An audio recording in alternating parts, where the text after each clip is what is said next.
তুমি জান্নাতের কোন দরজা দিয়ে যেতে চাও? কমেন্টে অবশ্যই জানাও। জান্নাতের 8টি দরজা রয়েছে। প্রথম দরজা বাক আল জিকির। দরজা দিয়ে সেই সব মুসলমান প্রবেশ করবে।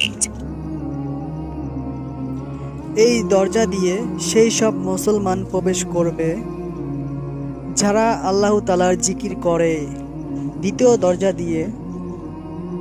দ্বিতীয় দরজা বাক আল ইমাম। এই দরজা দিয়ে সেই সব মুসলমান প্রবেশ করবে যাদের আল্লাহর উপর প্রকৃত ঈমান আছে।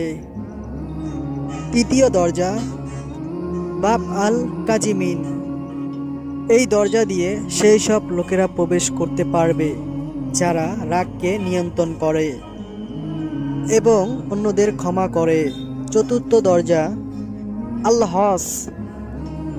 এই দরজা দিয়ে সেই সব লোকেরা প্রবেশ করবে যারা আল্লাহর সন্তুষ্টর জন্য হজ করেছে। পঞ্চম দরজা আল রায়ান। এই দরজা দিয়ে সেই সব মুসলমান প্রবেশ করবে যারা আল্লাহর জন্য রোজা রাখে। ষষ্ঠ দরজা আল সাদাকা।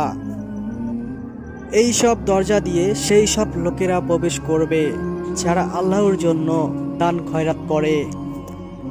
সপ্তম দরজা আল জিহাদ। এই দরজা দিয়ে সেই সব লোকেরা প্রবেশ করবে যারা আল্লাহর জন্য জিহাদ করে। অষ্টম দরজা আল সালাত। এই দরজা দিয়ে সেই সব লোকেরা প্রবেশ করবে যারা নামাজের জন্য নিয়মিত ছিল। আশা করি আলোর পথ ইসলামিক চ্যানেলটি সাবস্ক্রাইব করবেন এবং আমাদের সঙ্গেই থাকবেন। ভিডিওটিকে লাইকটি শেয়ার করবেন অবশ্যই, আর কমেন্টে লিখবেন ভিডিওটি কেমন লাগলো। আসসালামু আলাইকুম, আল্লাহ হাফেজ। দেখা হচ্ছে নেক্সট ভিডিওতে।